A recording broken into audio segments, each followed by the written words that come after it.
personal calamities. How many of you guys have ever been through a calamity in your life personally? Raise your hand. If you haven't, you have not lived long enough yet. It's coming. It's coming. I guarantee you, there's going to be some hard times in your life. If you don't have hard times in your life, I would be very wary. I would be very afraid as a believer. Because Allah subhanahu wa ta'ala says, if you say you believe, if you reverse Surah Al-Ankabut from the question that Allah poses and make it a statement, then Allah is saying, if you say you believe, I'm going to test you. If you say you believe, get ready for that test, be ready for it. So you need to always be preparing and trying to ready yourself for the tests that are ultimately going to come from Allah subhanahu wa ta'ala. Because let me tell you right now, high ranks of Jannah, how many of you want to go to Firdaus? I want to be in Firdaus. The Prophet sallallahu alaihi wasallam said, if you ask Allah for Jannah, ask Allah Firdaus. Ask Him for the highest ranks.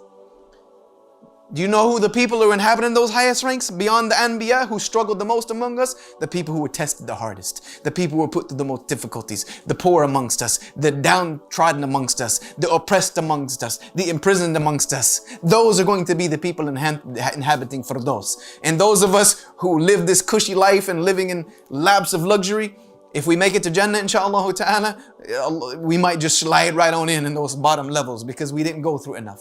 The Prophet sallallahu alaihi wasallam said that the people who were not tested will wish that their skin was torn into shreds when they see the reward of the people who were tested. When they see the reward of the people who were put to the fire by Allah subhanahu wa ta'ala. But why does it happen? Same reason, tests or punishment. And I said this one time, it ended up making the rounds on social media somehow. And I like to put test into perspective. Because Allah subhanahu wa ta'ala does not test those whom He doesn't love. The Prophet sallallahu alaihi wasallam said if Allah loves someone, He tests them. He puts them in difficulty. He puts them to test. Because He knows that those tests and those difficulties are going to increase them in this life and are going to increase them in the next life. Sometimes Allah subhanahu wa ta'ala puts you through difficulty.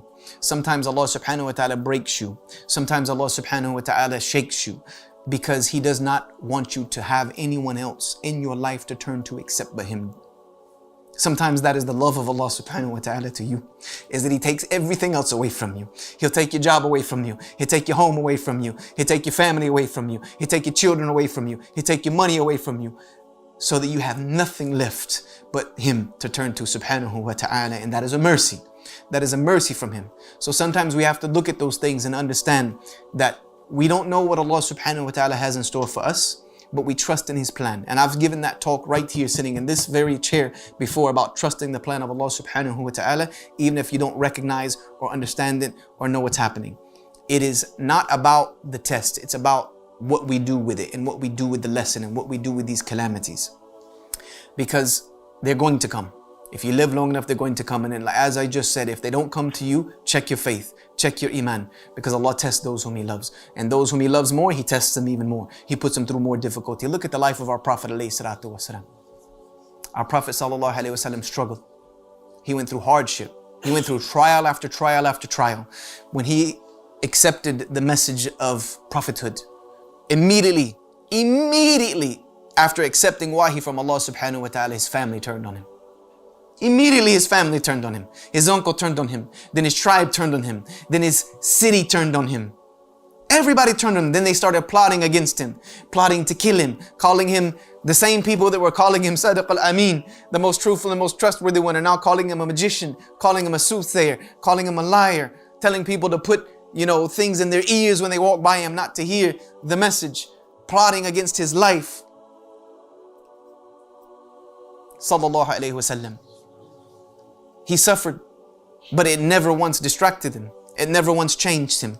It never once caused him to do anything other than his character and other than going forward to convey the message of Allah subhanahu wa ta'ala, because he had a job to do.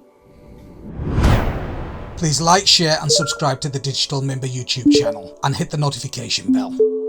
Please also like, share and subscribe to our Facebook and Twitter. Links in the description of this video.